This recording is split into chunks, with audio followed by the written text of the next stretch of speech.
on YouTube. What's going on, YouTube? What's up, guys? Welcome this week. We are getting set for episode 52.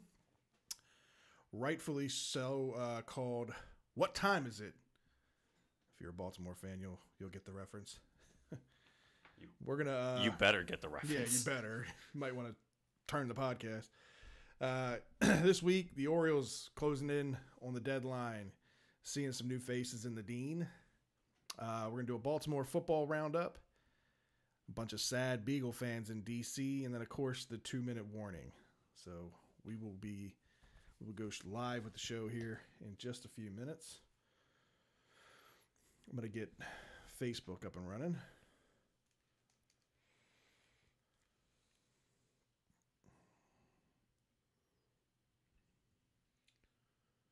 Oops, nope. Might help to press the right button here. You know what's kind of sad is that Facebook can't see all this stuff that we did. It's only YouTube that can see all this. We'll do like a quick little... Yeah, YouTube listeners should be nice. You can see this nice new setup. Yeah. Got to do the whole Vanna White.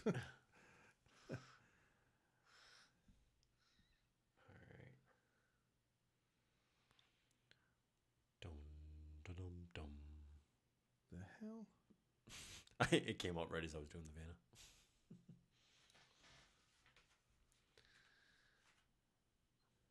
Check 1, 2. All right. Testing. Something's going on with the audio monitor. There's a new version of Mimo Live. So I'm not seeing our voices on Mimo. Do you have our mics live since you changed it over?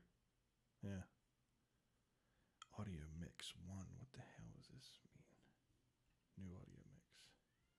Testing. Oh, there we go.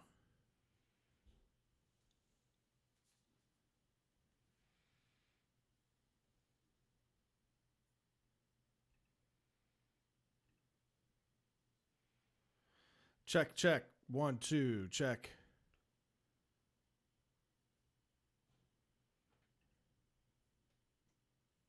Checking. There it is. I think it got us this time. Talk. Check 1, 2. Check 1, 2. All right. Looks like it's picking us up now. We live on Facebook? About to go live.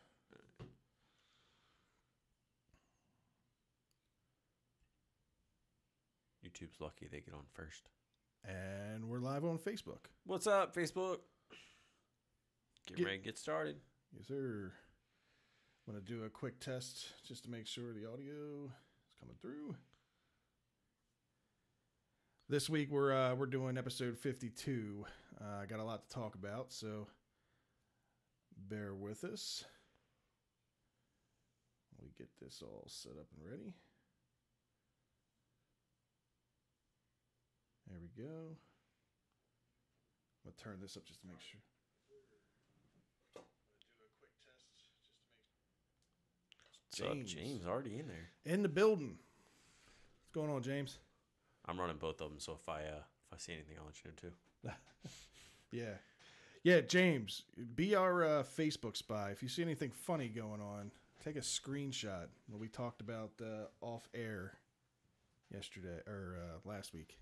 Yeah. We'd appreciate that. All right. Camera look all right over here? Beautiful. All right. You want to read this week? You want me to? Doesn't matter. I'll read this week. Okay. All right, ready? Remember, you got to dub it down first. Ready? Yep.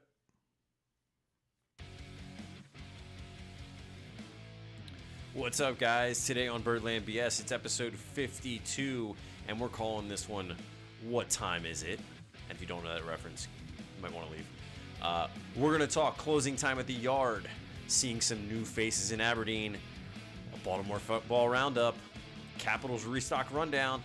Stay tuned for all this and more on the next episode of Birdland BS.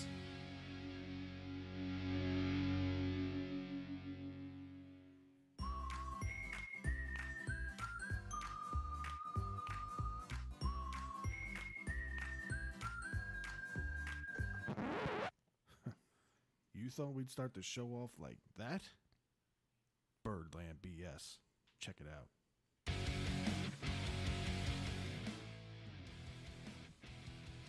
What is up, guys? Today is July the 3rd, 2018. You're listening to episode 52 of Birdland BS. This is Fred and Scott. And what time is it? Game time. Huh. You better know that reference. If you don't, you're watching the wrong podcast or listening to the wrong podcast. We are on Facebook Live and YouTube Live tonight as usual. James is already in the house. He's the first man in every time and the last man out. That is a true athlete right there. We appreciate it every week, James. So, Fred, we got a lot to talk about this week. Time has a lot to do with this episode. Yeah. A lot. Yeah.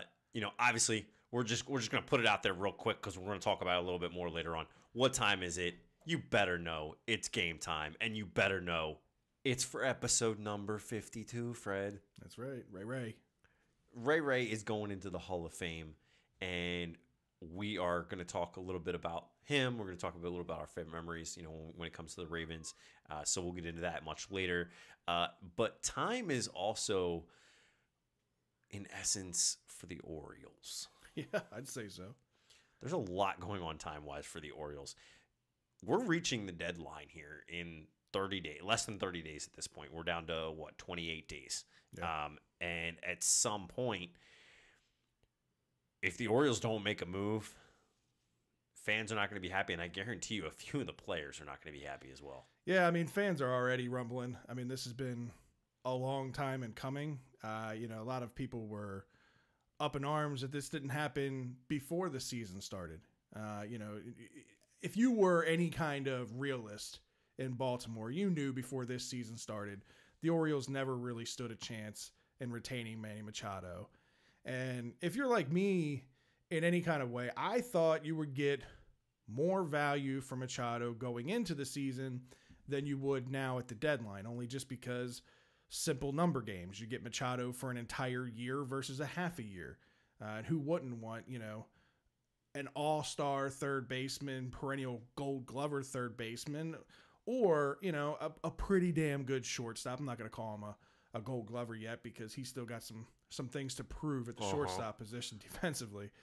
But yeah, the talks are definitely heating up. Lately, there's been some rumblings about the Diamondbacks getting really, really aggressive.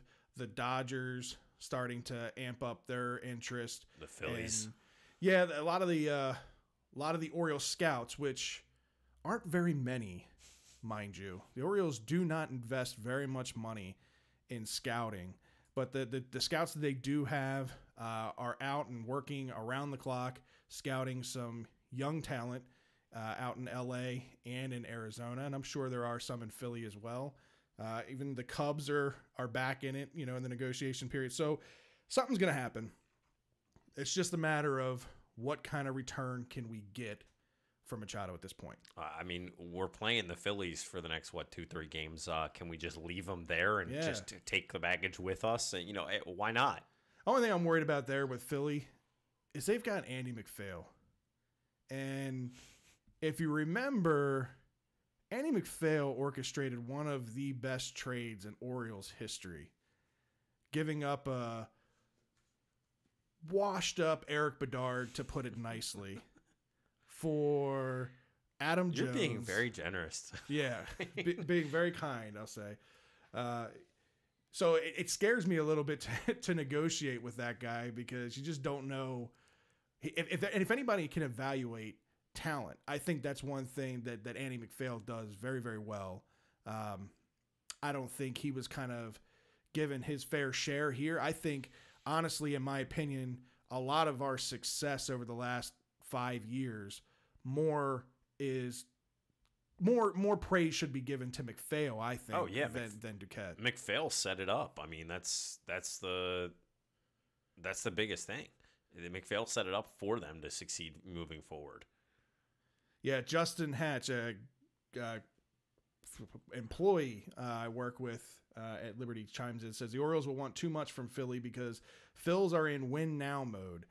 And that's true. I think pretty much everybody that we're talking about, the Phillies, the Diamondbacks, they're kind of there in that win now mode too, because Goldschmidt, he's getting ready to become a free agent here soon. He's going to demand a very large contract when he does hit free agency. If you do get a guy like Manny Machado and you recruit him for the next 6 months, you're not going to be paying Manny Machado, pennies. You're going to be paying him quite a pretty penny. It'll be interesting to see what they can get. I will say this: Philly is stocked a lot better at the minor league levels, talent-wise, than Arizona, as are the Dodgers, as are the Cubs. Arizona's got one of the bottom-tiered minor league systems of the group. But, like I said, at this point, we need to act now. I don't even care. Like, people are talking about, well, who's going to represent the Orioles at the All-Star game? Really? Do you care at this point, like, who the Orioles representative is at the All-Star game? I don't care. No. And I really don't care if it's Manny Machado or not. What I care is we get a return. I do wish Jonesy the best of luck to be able to get in, but that doesn't look like it's happening at this point. Yeah, I mean, that'll probably be the person that makes it if Machado's dealt prior to the trade deadline. How does that work, by the way? Well, they've got to have a representative from every team. So it's one of those things where if Manny's dealt, if he's your representative going into it and he's dealt, I guess, I don't know. See, if it comes like to the point where there's a day or two left, before the All-Star game, do they force somebody, for the managers to pick? I don't know. That'd be interesting to look into to find out, but I don't know. Trisha says she doesn't care either. I mean, like I said, at this point, you gotta make changes. What you've got right now is obviously not working. By the way, I have to point out to our Facebook listeners, because they don't get the joy, I'm sorry guys, of seeing. We're gonna just turn. We have a new setup here, and if you can kind of see it, it's just all memorabilia all along the side. Studio's starting to come together. Yeah, the studio is really starting to come together here. We're going to be, making adjustments as we go on, and we're really loving these changes. We hope you guys too. If you want to check out some of the full shot of what it looks like with Fred and I from the side, you could actually check it out on the YouTube page as well. So all the video is also being uploaded to YouTube after every show. So it's a pretty good fun time, and Fred and I are really enjoying making these adjustments. It's feeling like a real studio. Yeah, exactly. Yeah, it's cluttered, but it's a beautiful clutter of all different types of things, all different types of Orioles and Ravens giveaways and memorabilia. It's kind of fun in here. You better watch it on walk out with that Memorial Stadium brick, by the way. Yeah, that's probably my oldest piece of memorabilia that I have in here. Kind of cool. Still younger than you. Getting back to some of the trade rumors, though, you mentioned Adam Jones. So Adam Jones is having a pretty good year, considering what this lineup does day in and day out. The lineup, I mean, he's hitting like right around 285, 290, been hovering around that, which is pretty high for him. I mean, it's a little bit above his career average. Like I said in previous episodes, I'm for the notion if you get an offer for him, you make that deal. The problem with Adam Jones is he's a 10-5 guy, so the chips are kind of in his court. Yeah. If he doesn't want to go somewhere, well, then he has the right to veto that trade. But I think I'd love for the Orioles to find a trade partner that is in contention, get him a shot at a ring, just for everything that he's done here. And then maybe, in the offseason, you bring him back, just to give him one final shot at, making a World Series run. I think the Orioles owe it to him. Yeah, I definitely think he's he's earned it at this point. He doesn't deserve nor to the extent nor does Manny. Manny is a top tier player and doesn't deserve to be playing on a far below subpar team at this point. You kind of owe it to these guys, and Manny, I'm sure, will pay his due respects and tip his cap to Baltimore and say thank you. I don't see him not doing that. I feel like he's grown a lot. Does he still have a lot of growing to do? Yeah, we didn't talk about it, but the other night, Manny got a lot of criticism for not running out a double play ball, and it was well deserved.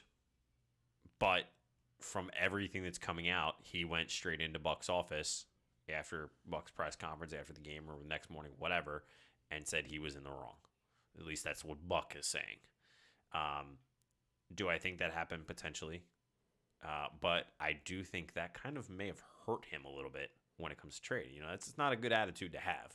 Yeah, and Manny, if you haven't noticed, if you follow him on any of the social networks like Instagram and Facebook, like he's been doing some things. He's been really, really active on social media recently, like trying to do giveaways and things. I think really working on his image, you know what I mean? Because that's a big part of marketability, is a big part of your contract. I mean, yeah, obviously your play is your first and foremost, your biggest portion of your contract, but how much they can make on you from a marketability standpoint obviously plays an effect as well. Huge role. Right. And that's when you look at two guys like Bryce Harper and Manny Machado, and you compare the two and you try to think, well, which one's going to get the bigger contract?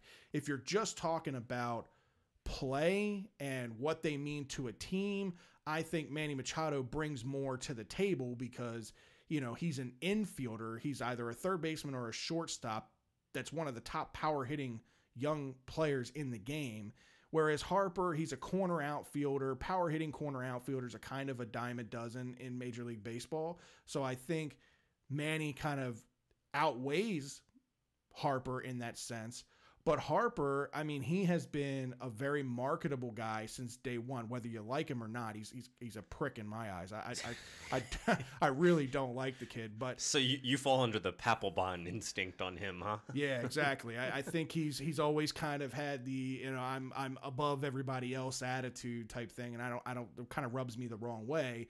But he's got the face, he's got the luscious hair. He has been good for baseball in a marketability standpoint, and that plays a big part. You know what he's got this year too?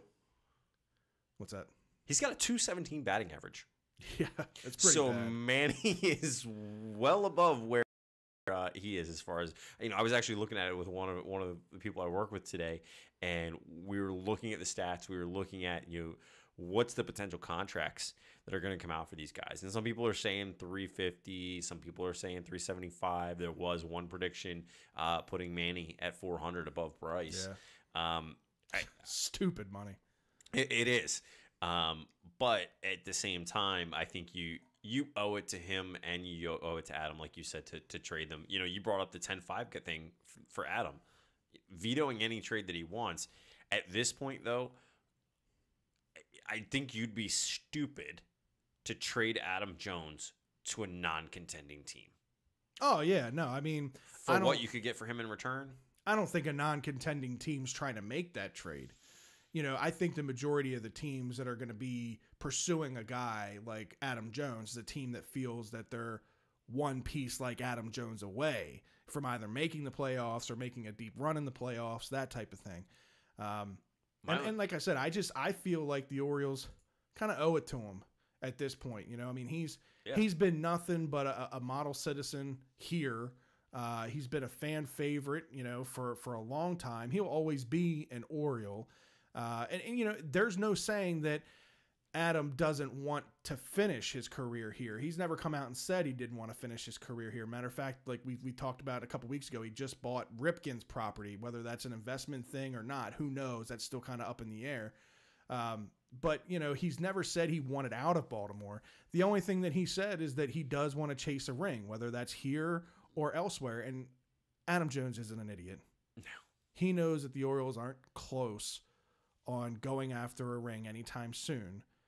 But if they were to trade him to the right team, say the Dodgers or say, Houston, if Houston came calling for whatever need for an Adam Jones, why wouldn't you make that move, even if it's for a low-level prospect, just to kind of give him one shot at a World Series? And then if you want to bring him back to Baltimore, you talk to him in the offseason. Yeah, I mean, I think he definitely shows that he cares about this city.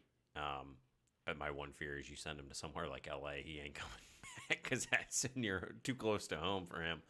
But yeah, I mean, I think the other thing I think about Adam is how much longer is he going to be able to play a solid center field? Yeah, and that's been a question mark around him now for the past couple years. There's been a lot of fans that have said he needs to move to a corner outfield position, or probably maybe even a DH long term. Yeah, I mean that's where I'm thinking. Like he's definitely not. He's every time they're in Toronto, every time they're in Tampa, he's got to take at least a game off, if not 2 games off, because of the turf. Right. Well, I'm sorry. I understand the turf plays an impact, but part of that is just, Adam, I love you, man, but you're getting older. Yeah. You're getting older, and it's at some point, Adam will have to kind of make the move, maybe left or right, and then potentially the DH. It happens to the greats. I mean, think late 90s, early 2000s, Andrew Jones, out in Atlanta when he made the transition from Atlanta to New York. It was father time catches up to everybody at some point. Unfortunately, there's no getting around that. And, I'm not saying that Adam Jones is playing a poor center field, because he's not. I mean, for considering his age, he still has great instincts out there. He still has pretty good range. But he has lost a step or two over the years. And like I said, there's nothing wrong. I think with him, it's like a pride thing. Oh, yeah. You know what absolutely. I mean? Like, I just, I feel like I'm better than that, that type of thing. I mean, and no offense to him, but in any way, shape, or form with this statement. But, dude, at this point, you can't hold a candle to Pilar, to Buxton, to Ham. You can't hold a flame to these guys. In your prime, yes, absolutely. Adam Jones is a top center fielder. Yep. You're kind of getting the cusp. Exactly. You're losing a step in the outfield here or there. And it shows. It's not as evident to some people. This brings up actually a very good debate. So this is something that now with interleague play happening a lot here, this is something that I've always kind of wondered, and I don't understand why they don't make the change. It's only been 40-something years, but the DH position, we talk about that. Some people are good with having the differences between the American League and the NL and that kind of thing. But, as if you're really trying to make the game more fun and more entertaining to watch, a real easy fix in the National League is adding the DH position. Who wants to go and pay and watch a hitter hit? Very seldomly do you actually have a hitter or a pitcher that can hit. It's almost a guaranteed out every time they come up. It changes the strategies of the benches and things with interleague play being introduced and that kind of thing. What's your take on the DH role and whether or not that should be consistent through the league?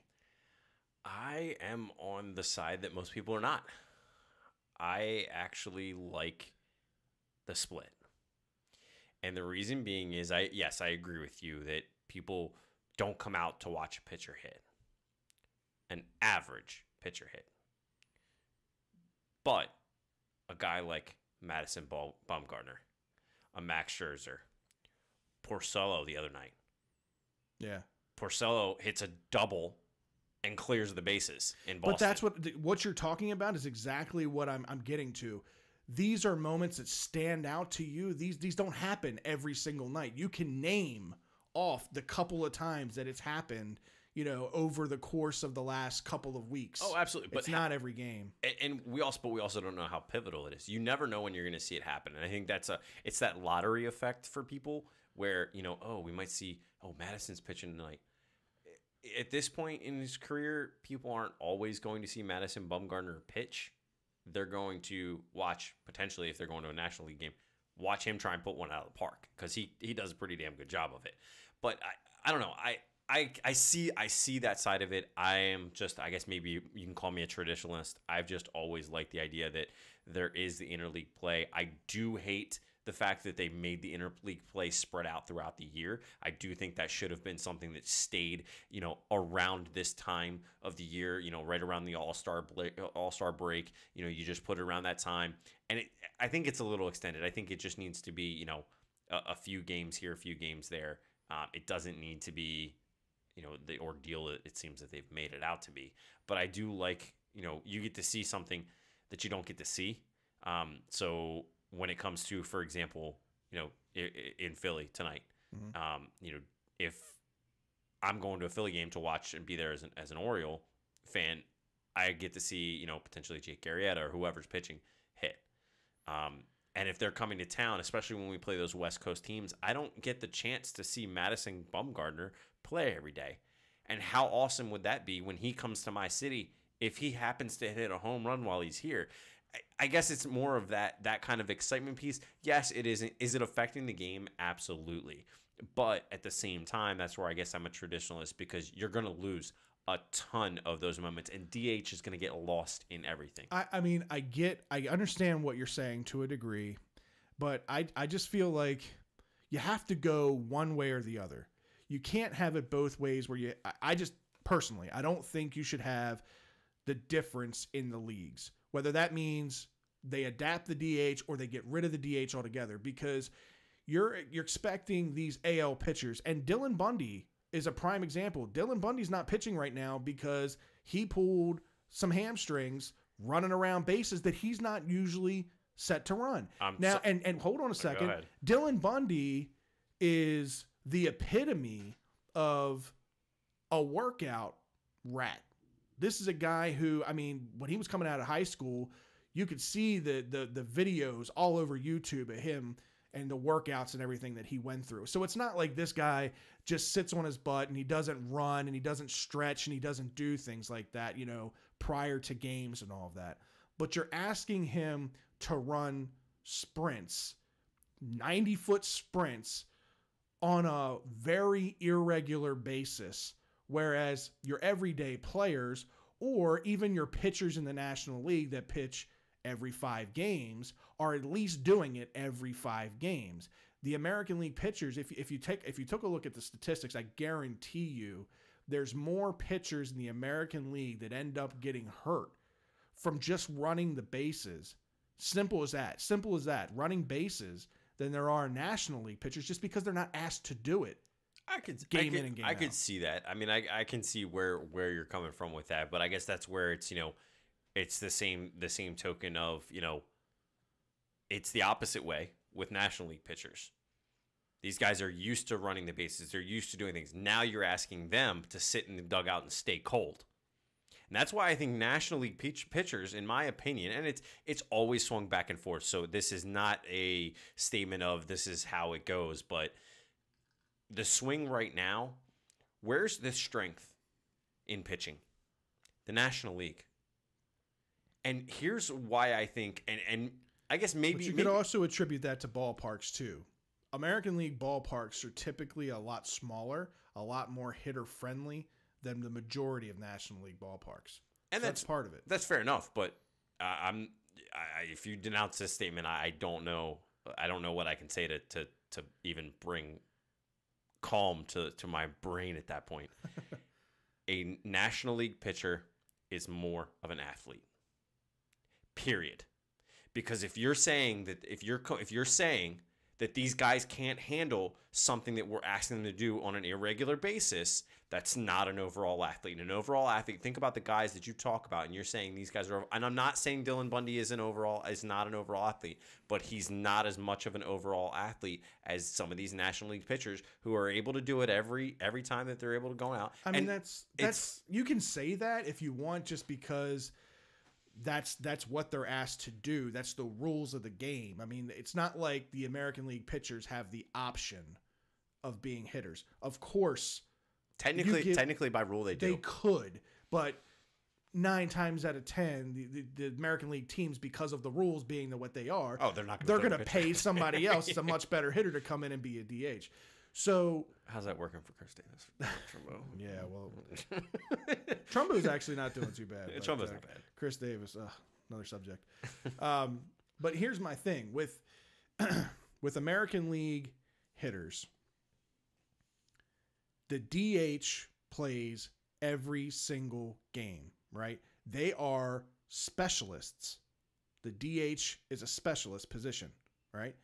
Edgar Martinez, he wasn't an outfielder. Harold Baines, he wasn't an outfielder. He wasn't a fielder. He was a DH, right? In the latter part of his career. Yeah. I mean, all these guys you're naming, it's the latter parts of their career. That's what a DH is. It's a DH is a life extender. But I mean, if you've got a bat and you don't have a glove, Ryan Mountcastle, I'm just going to use him for an example, right? His bat is major league ready. His glove is not. His glove's got a lot of work to do. There's been rumblings. There have been talks that he may come up at some point just strictly as a DH. It doesn't happen very often, especially at that young of an age. But if you've got a player that their bat is major league ready and they can bring a 280 to 300 average, with plus home run power and that kind of thing, but their glove isn't there, that plays in the American League, right? My point is saying specialists are that pitchers are specialists. They shouldn't, in my eyes, they shouldn't be asked to be hitters. They're either starting pitchers, they're relief pitchers, or they're closing pitchers. That is their job, first and foremost.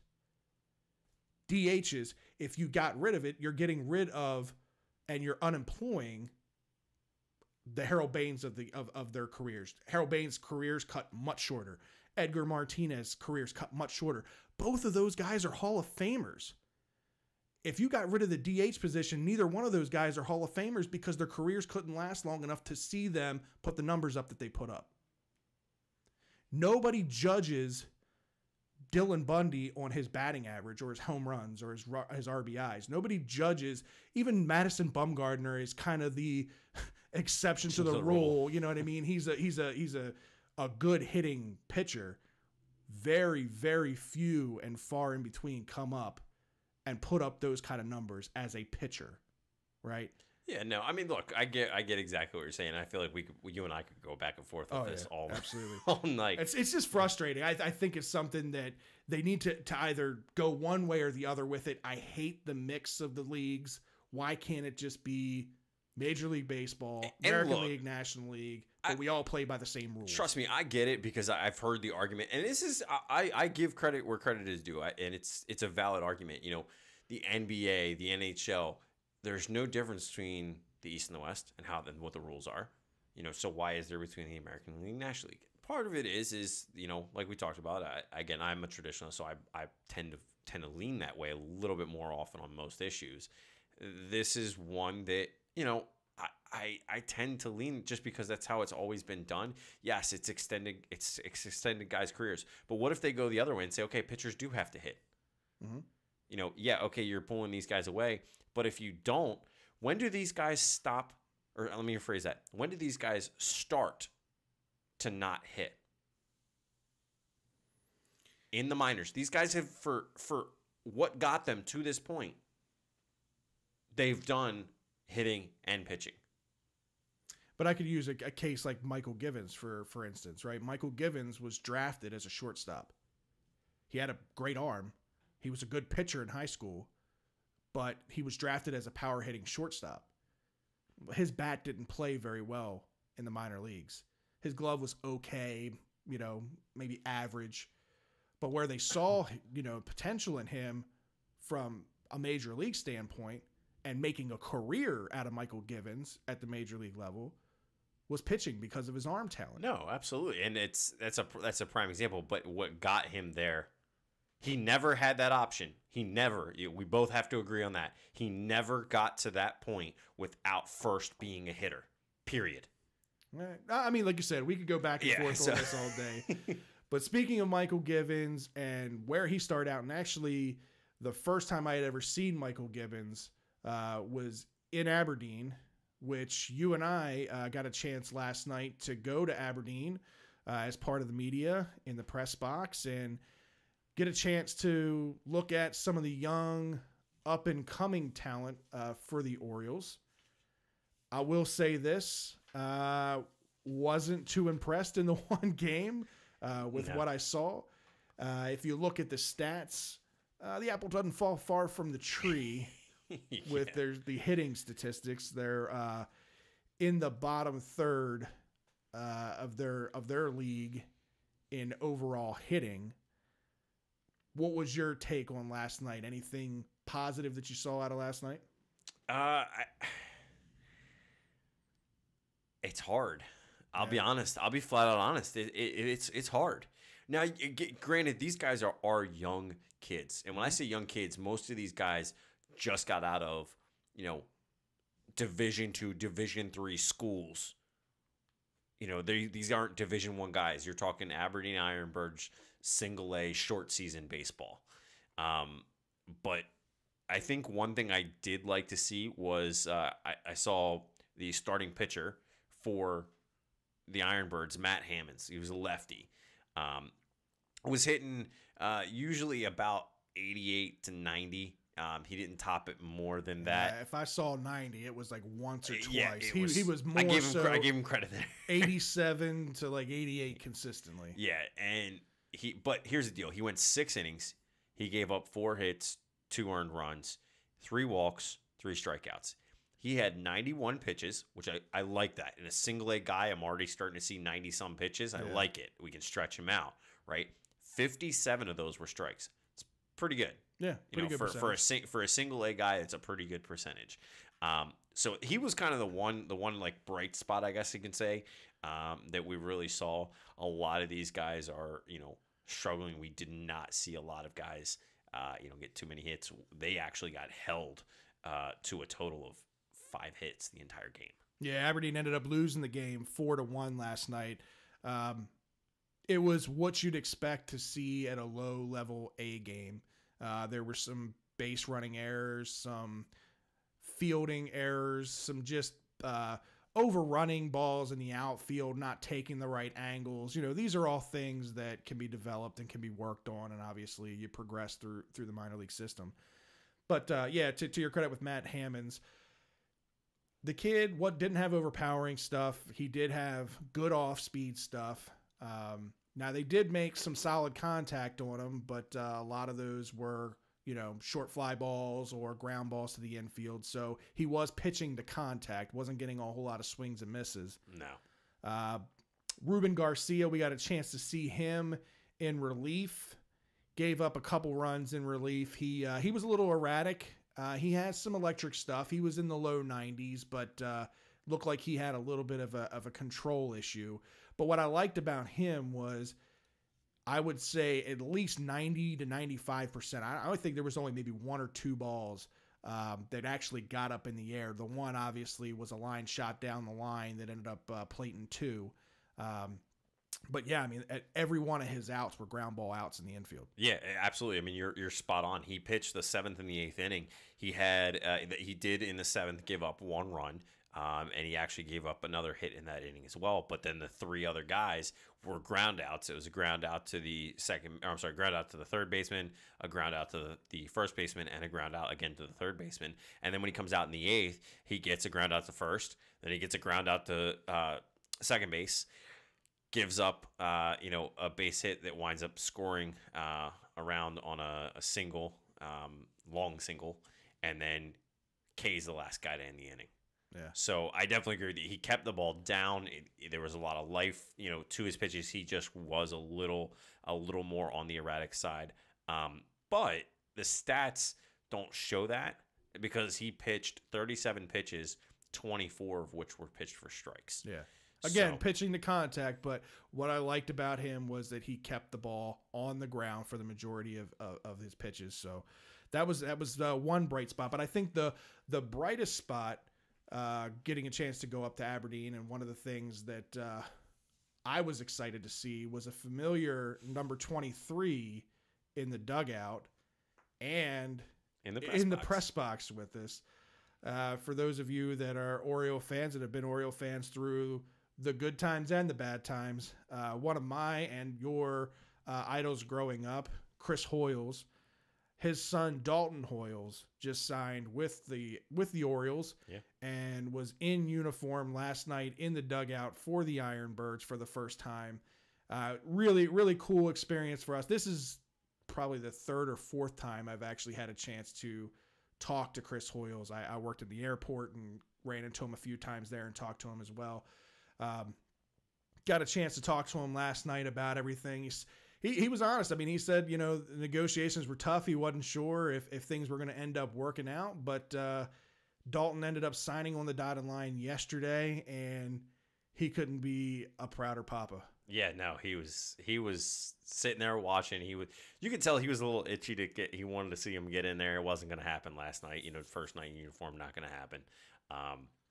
But yeah, no, it definitely was really cool. You seem to be geeking out a little bit over there. This is too cool. Yeah, for our first experience in the press box to share it with Chris Hoyles last night, pretty cool. Yeah, absolutely. I mean, the overall experience in that press box was great last night. Not even just Chris being there. We had fun. It's a really great environment. You don't get to see. I've been to plenty of Ironbird games. I'm sure you have as well. Yeah. But it was great to kind of see like the behind the scenes shots. Yeah, you don't realize like what all goes into the audio video broadcast of a game like that. Even at the minor league level, there's kind of, we'll call him the orchestrator behind the scenes that's calling out the shots to the PA addresser and calling out the shots to the video crew, and we got a chance to see that last night, which most people don't get a chance to see. It was a really, really cool experience. Yeah, it definitely was. Despite it being a bad game, it was also I was honestly a little saddened by the attendance, but it is a holiday week. It's hot as hell out there. It's hot in Haiti. Yeah, I think it was 2281 was the attendance for last night's game, and it can house 6,800. Yeah. It was a little light on the crowd, but they have fun with it. If you haven't been to a minor league baseball game, please get out and see one. If you've got kids, minor league baseball is where it's at. I mean, first of all, the tickets are really affordable for a family to go. Your chances of getting interactions with players and coaches or getting a foul ball and that kind of thing increase immensely in these games. They do all kinds of things on the field in between innings to get the crowd and the fans involved and all that, and bring the kids out on the field.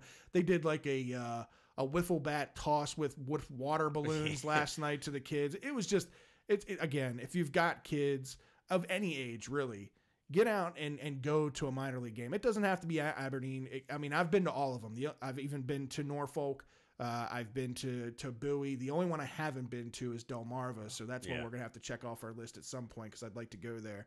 But if you live anywhere near a minor league stadium, get out and go to a game. Yeah, it was like you said, the tickets are really affordable. Again, we brought this up with the brigade. We aren't paid in any way, shape, or form for this. This is us having fun and doing a hobby. And the tickets you can get a ticket on one of the rails on the third base side. A ticket on the rail is $5. There was 4 people on the rail last night. After I looked it up, I look over. It was like the third or fourth inning. There's 4 people on the rail. 4. Yeah. And there's like 50 seats. And then the most you're going to pay is $17 unless you're doing one of their special things like the crab feasts that they do. They do different certain nights where you can go up to the club level and there's different, buffets. You could pay a little bit more, but it's still a great experience up there. Yeah, there really is. The seats are all so close to the field. There isn't a bad seat in the place. Well, maybe that lady that got hit last night. Oh, yeah, there was a lady took one straight to the gut last night. Did not look pleasant. Luckily, she had a little extra cushion there to absorb it, but I don't know about you, but one thing I was surprised to see was to not see the nets. Yeah, extended out past the dugout. I didn't even think about that until after the game. I was going through the pictures of last night, and I that caught my eye. I was like, so they haven't extended at the minor league level where there's more kids. Because the amount of especially little kids at minor league games And hitters that are not as good, pitchers that are not as good. Right. You know, yeah. That's we a saw very how many good go into point. the stands last night? Oh, I mean, quite a few. And, you know, a lot of these balls that go up on the roof end up coming back down. And if you're not paying attention, that will clunk you right in the head. they do a great job, though. We were sitting there watching, and they're all orchestrated. That's another thing that we were sitting there saying. They actually tell you when the ball's coming back down so that the fans can be ready for it. Nobody gets hurt and anything like that. You know, the time of the last night's game was also 2 hours and 36 minutes. It felt a lot longer than that with that game because of how it was going. But overall, I think it was a great experience. Everybody does definitely get out there. It's a fun time. We will be back there at some point because we had a great time and we found out we're good media for the whole year. Yeah, so we'll definitely be back there again, and hopefully we can run into another Oriole Hall of Famer, maybe someone else in the press box. That'd be kind of cool. So speaking of Hall of Famers and Baltimore Hall of Famers, recently at Ravens training camp, Todd Heap has kind of been around, and you know, he's been talking to the media, and he's actually been pretty vocal and pretty impressed with what he's seen so far from the tight ends and some of the offensive line play. Yeah, he was actually quoted as saying, "We will see over the next couple of months, but I've been impressed with what I've seen so far." Yeah. And he was referencing the tight ends and the offensive guards in that statement. That's a lot of respect coming from a guy like Todd Heap, in my opinion. Yeah. You know? Yeah, Todd Heap, very well respected here, especially in Baltimore. You know, he one of the greatest tight ends, definitely in Ravens history, Ring of Honor kind of guy. Straight shooter, you know what I mean? I don't think he would sing the praise of tight ends and the offensive line if he wasn't truly impressed with what he saw. I personally, I've said this before. If the offensive line can stay healthy this year, getting Alex Lewis back and getting Marshall Yanda back, even with the loss of Ryan Jensen at the center position, going into last year, we had no idea what to expect with Ryan Jensen. Ryan Jensen hadn't played center in this level in this league at this level. He had been an offensive guard up until last year, and Matt Skura. I mean, I don't think he'd be a bad fill-in role at the center position, but I'm excited to see the kind of production we're going to get out of the offensive line, what that means for our entire offense, the running game, the passing game. It's going to be tenfold for this team. Yeah, no, it absolutely is. It's going to be it's going to be quite interesting to see where everybody winds up getting placed. But it's going to be quite interesting to see how these guys perform against real defense. Yeah. You know. Yeah, I mean, they still haven't put the pads on yet. You know, we still got to actually get into training camp and really see what these guys do, and knock on wood. Hopefully, like I said, we can get through this training camp a lot healthier than we have in the years past. I mean, these guys were dropping like flies last year, right up until opening day. It was literally you'd be like, okay, who's going to go down today? Yeah, I mean, every day I woke up with, if I had a Ravens alert on my phone, I didn't even want to look at it. Exactly. No, I didn't. I was like, oh God, I can't stand to see us lose another player. You know, and so far this year we've done pretty well, but the test is going to be the test is going to be once they actually put the pads on.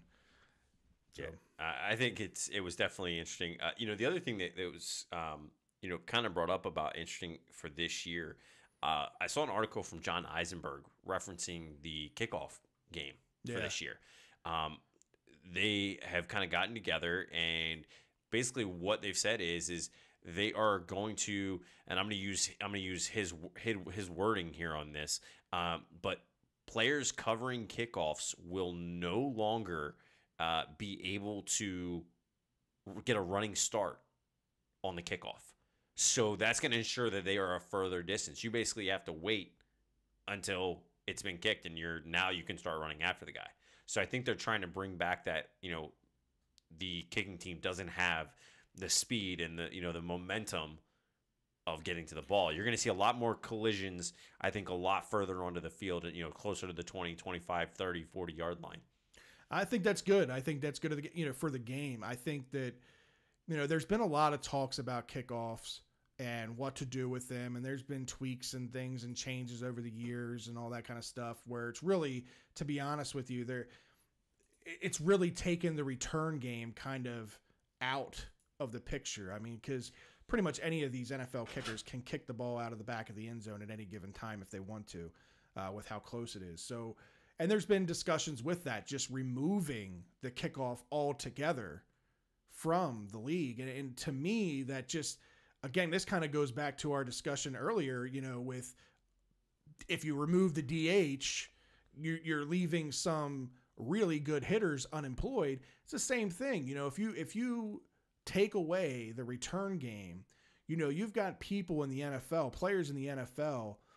Devin Hester, he was one of them. That's the biggest name. Yeah, right there. It's the easiest one to think of. He made a career off of returning kicks, and he's a potential Hall of Famer just off of returning kicks. Nothing else that he did in the game. Yeah, no, that's what he did. He wasn't known for being a wide receiver. Did he play wide receiver? Sure. Right. And a kickoff return can really change a game in a heartbeat. You know what I mean? It's something that at any given time on a kickoff, a team has the chance for a touchdown and to break a play open in a matter of seconds versus having to go through a drive, to go down the field. And I'm happy to hear that there's proposals in the other direction where they want to do things to keep the kicking game and not only keep it, but make it more involved where it's basically promoting people to start returning the kicks. Yeah, no, it's kind of the opposite in my opinion. It's been an effect that it's been the opposite of what's happening with baseball and the slowing down of things. I've also seen that, in my opinion, there's been a pickup of the speed of the game. But as soon as they did that and they got rid of the kickoff, I'm going to call it that because that's really essentially what they did, right? You saw the game slow down. Yeah. Think about it. Last time I was at a game and you see a kickoff go, it goes out of the end zone. And what does everybody do? Everybody walks and meanders up to the 20-yard line and the guys come out. You got to bring some excitement back to the game, and that's going to be the easiest way to do it. Absolutely. Is to keep that in there. But talking about excitement, kind of getting back to the name of the show. What time is it? Game time. What time is it? Game time. Hey, dog's in the house. Oh, you're not going to bark? Come on now. I didn't go that far. There is a dog in the house. He's sitting right outside the door. Yeah, I'm not getting him all worked up. Yeah, no, right? But no, so one of the things that is coming up, and it'll be next month, August 2nd through the 5th, is Hall of Fame weekend. And we will see Ray Lewis inducted into the Pro Football Hall of Fame. Mm-hmm. So I thought it'd be interesting, kind of thinking back, what is the biggest moment or the most memorable moment that just comes to mind? This is the first thing that comes to mind when it comes to Ray Lewis. Well, it's funny asking me that. There's two moments that come to mind when it comes to Ray Lewis, and I think both of them kind of define what Ray Lewis was. First, for me, just talking about his play, was the big 4th down stop in San Diego where he came through the line, and I believe it was Darren Sproles, just laid Darren Sproles out on 4th down to end that game in San Diego. Just kind of the epitome of Ray Lewis. The other memory for me was a few years ago. I believe it was when Atlanta went to the Super Bowl. This was 2 years ago. There was a video that floated around of Ray Lewis literally in a garage with nobody there, just him and a camera, yelling, screaming at the walls, trying to get, paint cans and drywall motivated. A little, if that doesn't define what Ray Lewis was, a little eccentric, a little animated, a little over the top. Flacco, I think, said it best in an interview at one point with Ray Lewis. He's like, at halftime, I don't even know what the hell he's talking about or what the hell he's even saying and all this stuff. Yeah, right. And it's true. I mean, Ray Lewis, some of the stuff that he says is just so far-fetched, just so far out there. That video, if you haven't seen that yet, where he is just literally in an unfinished garage. I think I remember seeing just that video parading too. around and yelling as if there's people sitting around. It was just pretty comical to watch. But that's Ray Lewis, man. He the ultimate motivator, the ultimate showmanship. Ray was definitely one of the more animated characters probably in NFL history. Yeah, I think for me, and this is really kind of going back to 96. Oh, wow, the inaugural year. The guy came out in his first game, makes 7 tackles, and has a pickoff in the Memorial Stadium end zone. Set the tone. It set the tone for his career. Yeah. Thinking back, that's to me, that's the biggest thing. And I was 8 years old at that time. And I remember seeing it on TV and going, wow, like, cool. Like this guy's his first legit. year. This guy's cool. Right. And then just kind of growing up and watching him over the years. The secondary moment that I would call would be him coming out after winning the last trophy. Yeah. And coming out and I think he was in a suit, coming out and doing the Ray dance. Yeah. In a suit, and watching his face, and I think about it, and it kind of, it wells me up. He spent a lot of time in Baltimore. He did a lot for Baltimore. Yes, there was a lot of controversy. Yeah, and there was a lot of controversy during his time, and people still do question and hate on him for some things. But this guy is a guy that had passion. He had, drive, and he didn't want to just drive for himself. He drove for the people around him. He made players around him better.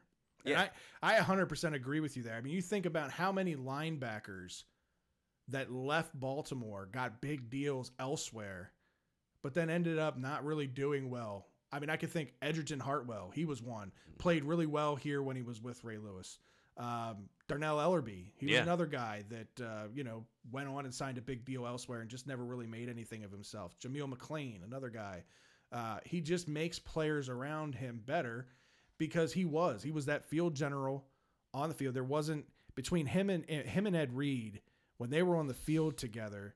I mean, they were on field coaches. If you were out of position, they were going to let you know. Oh yeah, they were. And they weren't going to let you live it down either. No, they weren't. And they had a level of expectation. I don't know if you saw prior to mini camps this year, Ed Reed did a sit down with the rookies.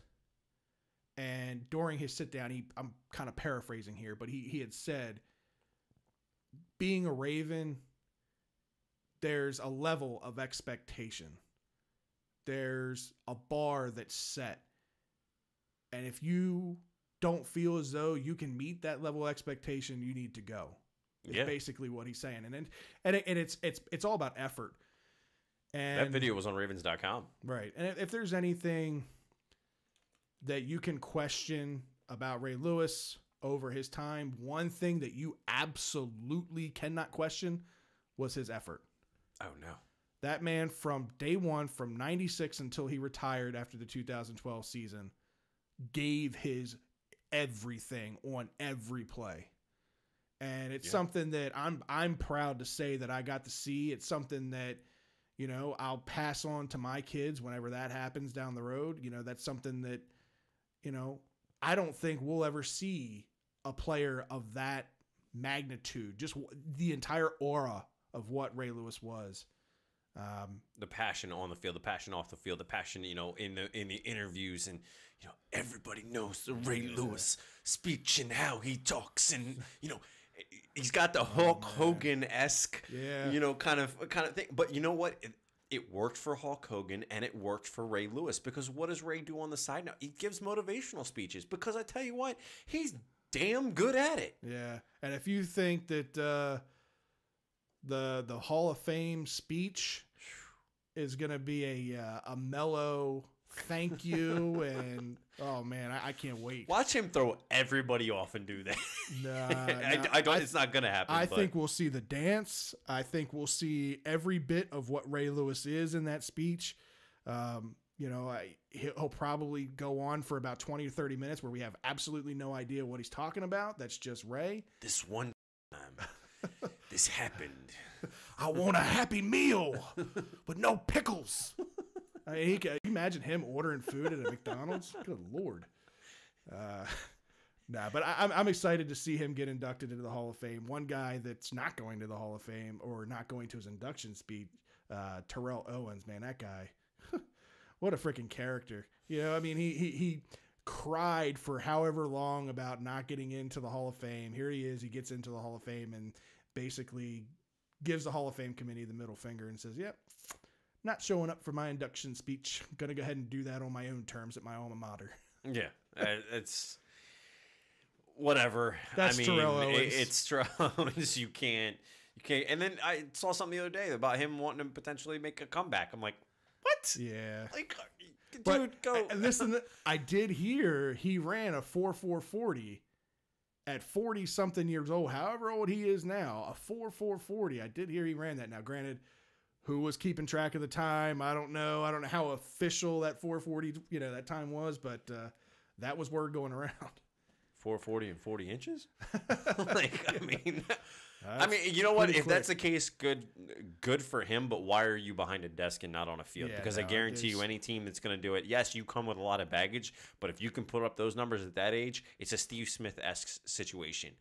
Somebody's going to take you. And yeah, but Steve Smith came with. We can't deny Steve Smith came with some baggage. Steve Smith came with baggage, but not Terrell Owens kind of baggage. Terrell Owens is a whole nother animal. Yeah, that's true.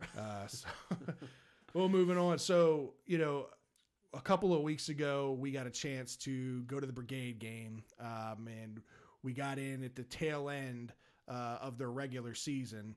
They just finished up their regular season in Philly. I think they have one more game left. I think against the. Oh, I'm sorry. That's right. Yeah, they do have one more game left in Washington. That'll actually decide the seeding in the AFL because you've got 3 teams now sitting at 7-4 after the Brigade ended up losing in Philly on a questionable call by Coach Omar Smith. What an end to this game! Yeah, you score a touchdown with seconds left in the game. 10 to be exact. You have the chance to kick the extra point and force overtime, but you risk it all and you go for 2, and it ends up biting you in the foot. And remember, 2 is inside that 10-yard line we were talking about when we went to the game. Yeah, they struggle. They struggle inside the 10. But here's the thing. You're talking about a league that's 4 teams. Yeah. And all the teams make the playoffs. So, including the Washington Valor, who are in the dust with 1-10. Yeah. 1-10 playoff team. When's the last time you heard that? Right, exactly. I cannot wait till next year when if they really are adding all these teams that they're saying that they're adding. It's only going to be doubling the league, but at least it's going to make it a little bit more interesting come playoff time. At least that way they can make it where half the league makes the makes the playoffs and half the league doesn't. Yeah. But yeah, so the Soul end up beating the Brigade 49-48 in front of a much larger crowd than what's down in Baltimore these days. I think they had like a little over 8,000 fans end up showing up in Philly. And like I said, that's what happens when I don't know if he does or not, but Bon Jovi owned that team at one point. Yeah, no, I don't know if he still does or not, yeah, but he definitely did at one point. It's still a very fun product to go down and watch. Pay attention on their website, PhiladelphiaSoul.com, or I'm sorry, not Philadelphia, BaltimoreBrigade.com. You can check it on the Philadelphia Soul, but pay attention for what the seedings are, because if they win this next game, there's a pretty good chance that home game. They're getting a home game. Yeah, so again, playoff football, it's Arena League, high scoring, a lot of fun. And it's the playoffs, so if you can get in for that, you might as well go down there. Interesting fact about the Soul, it was owned by John Bon Jovi and Craig Spencer, and is now owned by Richie Sambora and Ron Jaworski. Ron Jaworski, I did know that. I did hear that a little while back. So, All right. Well, moving on. Let's talk Caps. There's been a lot. There's been a lot of movement. Pun intended here. There's been a flurry. Yeah. A flurry of activity with the Caps. No, I'm sorry. We didn't get flurry. Don't worry about that. They did end up making it official with assistant head coach Todd Reardon as the new head coach moving forward. I thought we talked about this before. It's pretty much a given. I think that's probably the easiest move for this team moving forward, just because it keeps the same message. There's not a whole lot of change. And like I said last week, a lot of the players end up liking this guy a lot. Yeah, that's all that we've seen and all that we've read. So many of these guys have liked him.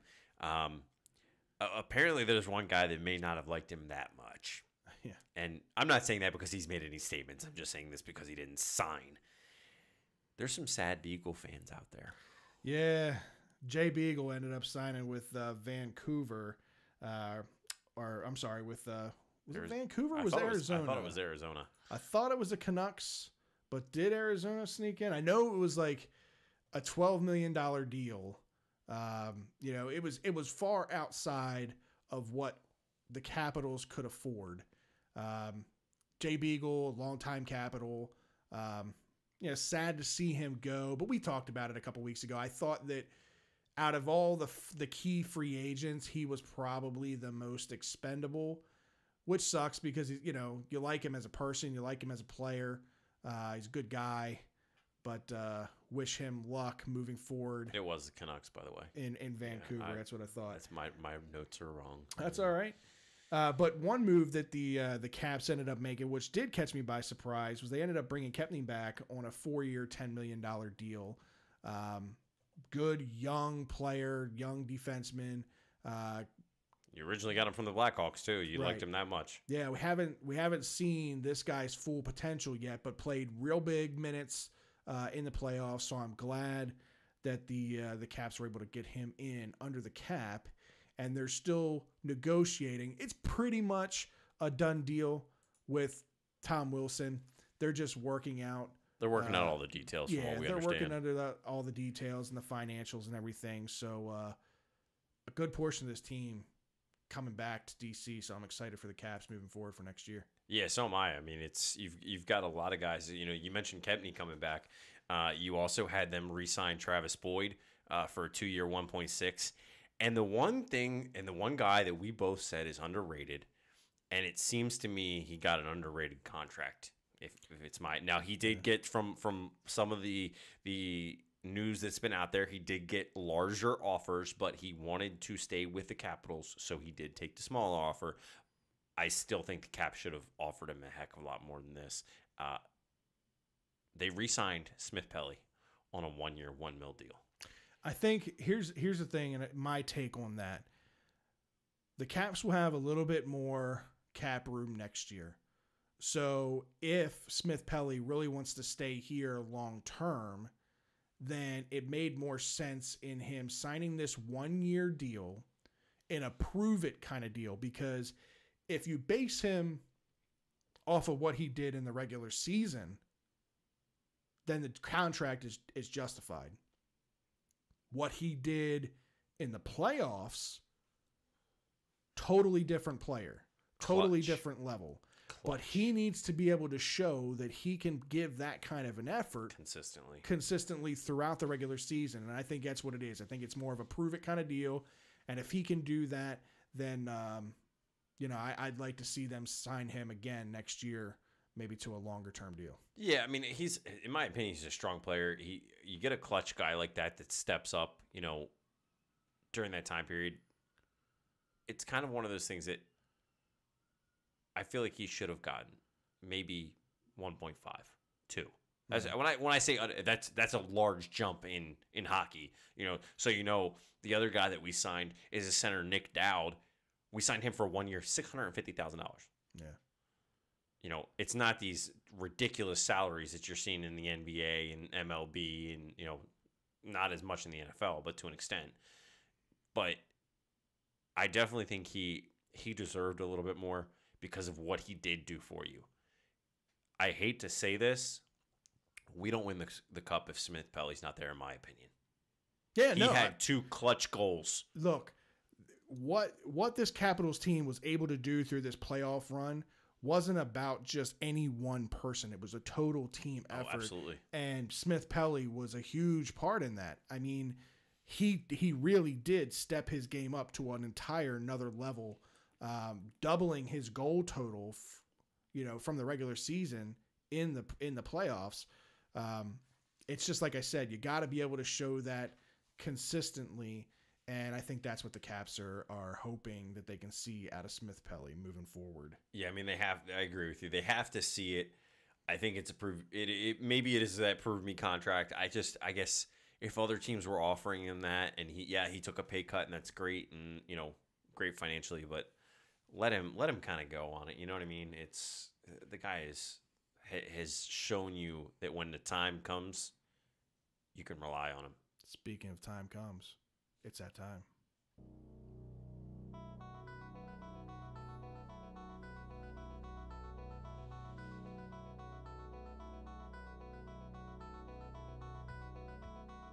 And now, it's time for the 2-minute warning.